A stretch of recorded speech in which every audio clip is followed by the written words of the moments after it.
This is a comparison video of different heli sizes from smallest to biggest.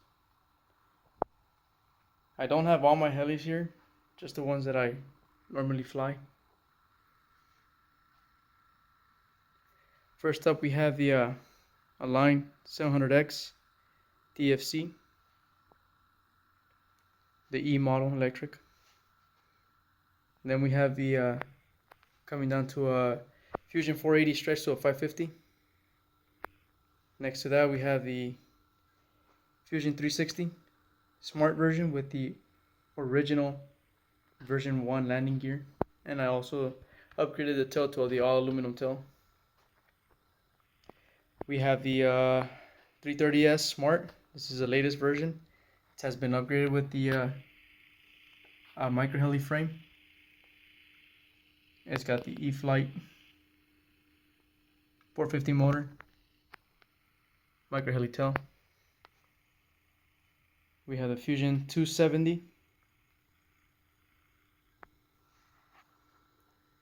the new Fusion 180 Smart with the original version 180 landing gear.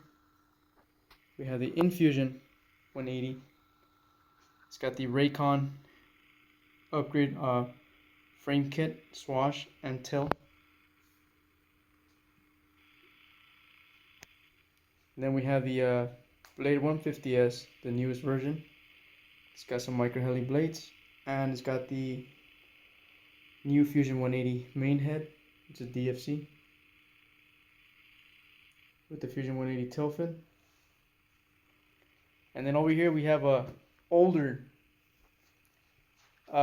micro heli, and it's got some micro heli parts on here. And this is the mini CP made by Walkera. Very old. It's awesome. Flies really good. They no longer make it.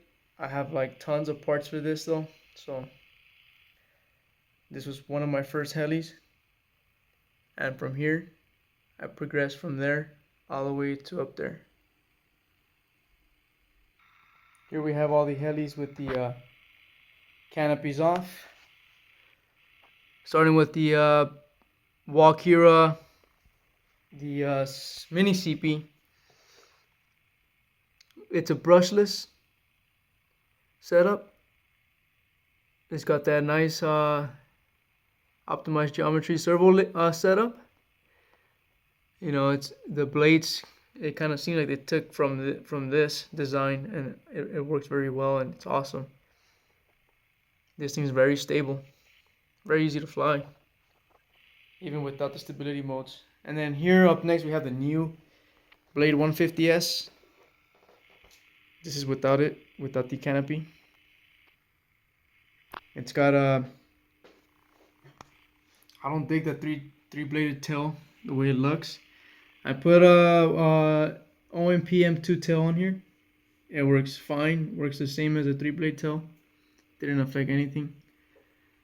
The pitch is aggressive on the tail fin, so it worked, and it's a little longer than the 3-bladed tail that comes on the Blade 150S. The 150S tail blade, it breaks very easy, and that's why I didn't like it too. And it actually doesn't look too bad actually, but I just decided to change that. Here we have the Infusion 180 with the Raycon heli upgrades.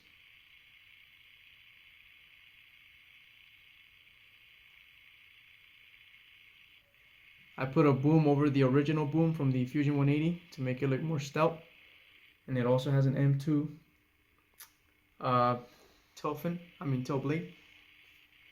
What I did to the landing gear on this one, since it's very pliable plastic, I kind of stretched it out. So now it's a wider stance. Kind of looks like the Align landing gear. Much wider, much more sleek. I don't like that narrow one. It looked like skip leg day. There she is. And you can also do it by doing this. This landing gear is very difficult to break. I haven't broke one, and I've crashed this thing so hard. That's why I upgraded to a Raycon heli.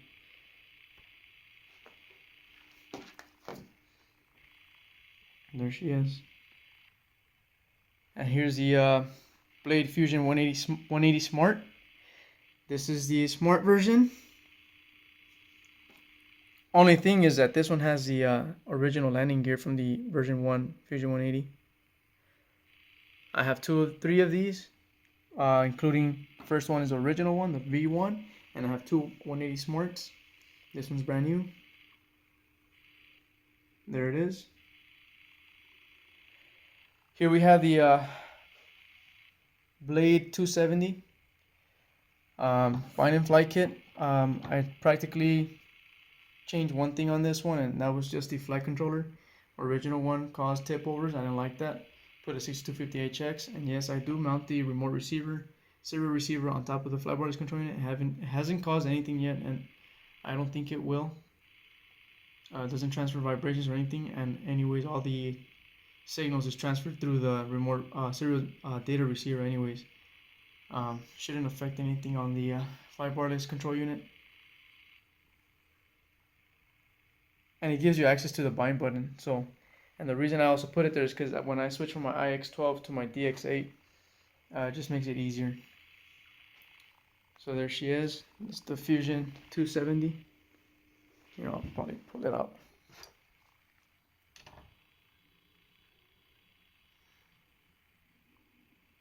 It's also a good bird. I hope they make this in a smart version. Kind of see it coming. Probably soon. Who knows? Here we have the Blade 330S. This is also the latest version. But it does have a micro heli frame. With the original head, it just has the upgraded swash and the micro heli mixing arms, the washout arms. I did change that motor because the other motor was giving me too much RPM and it was just too much for the bird to handle. And I honestly, this is more than enough for this helicopter. I put the E-flite 450. Plus, it's nicer too. It's also nicer, and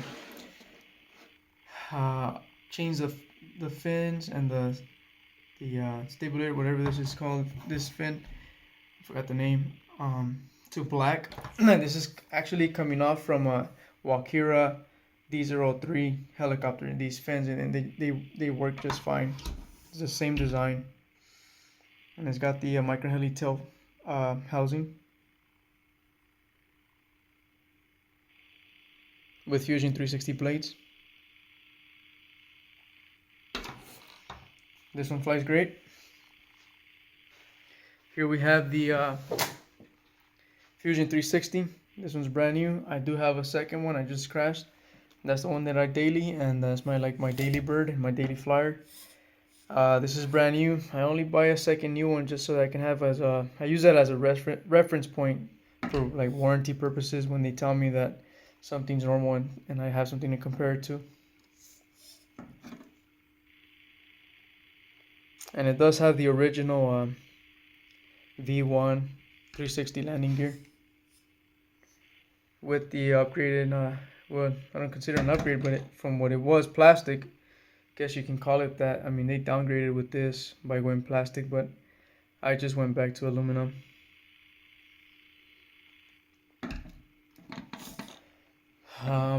Then we have the Fusion 480 Smart. It's the Smart kit. Here it is.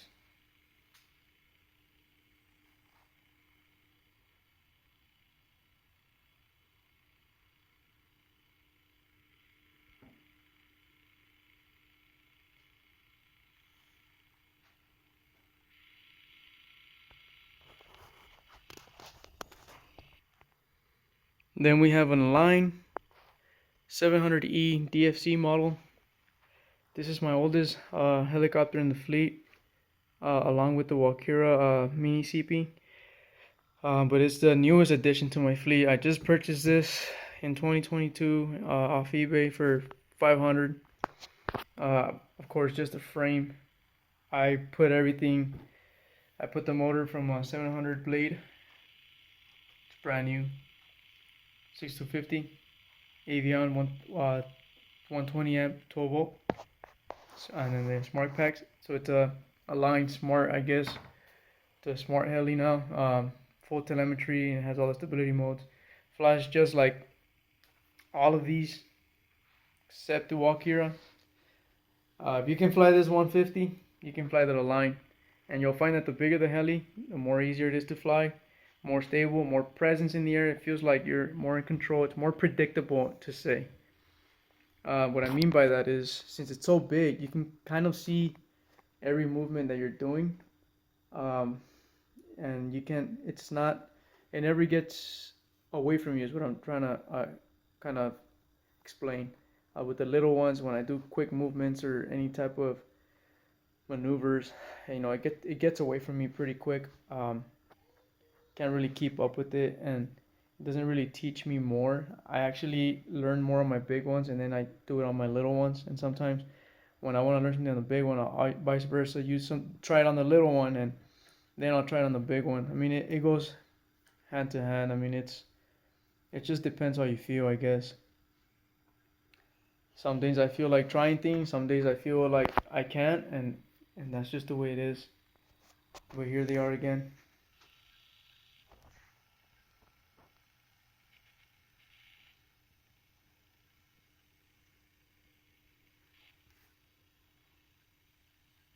I'll make a review of the OMP M1 and M2 soon. I just kind of wanted to keep this as a spectrum type of thing today. I didn't show off my. I didn't review the Nano S3. That one's needs some maintenance, needs work. But here's the Fleet IX12 with the custom painted canopy. Painted it black with the blue. And yeah, as far as all these models for the blades, I know people have complaints where they have issues and they don't really. I guess some people veer away from them. They say they're not good enough. I'm open for suggestions and especially for my 700 size. I'm gonna start getting more 700s in here and kind of expanding my fleet. I do have an additional 700, but that's gonna be a Robin Black Hawk 700 size. Check that out on YouTube. That's an awesome helicopter. It's a scale helicopter, and that one's very pricey. And that one's a fun one to fly. I would have to do a review on that one individually. But yeah, I mean, if you guys have any recommendations on other helicopters for me to fly and try out and compare to these, drop down a comment on the comments below and let me know. And let me know what you guys don't like about blades. I mean, what is it that that's so poor about them? I haven't had any issues with them. Yeah, I can say servos, they have failed, especially the ones that is common in the 230, 360, and 330S, and the 270. I mean, yeah, those, if you crash, I mean, they're gonna strip. But regardless, in any crash, I always, go through my gears or replace a servo if needed. What do you guys recommend? I want to get a new 700. If I go to crash this, which I hopefully don't. Normally I don't crash my big helicopters just because they're so much easier to fly and I feel more confident when flying.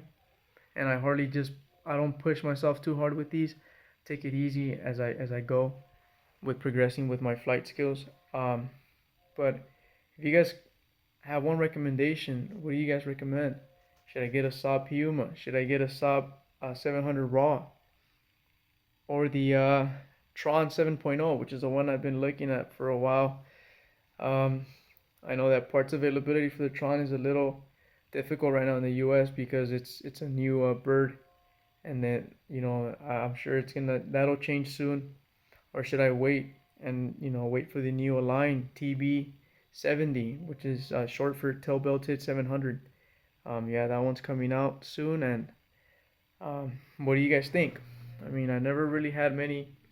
This is gonna be my first 3D heli in this class, 700 class.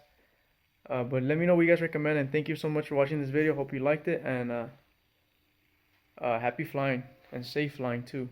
Bye bye.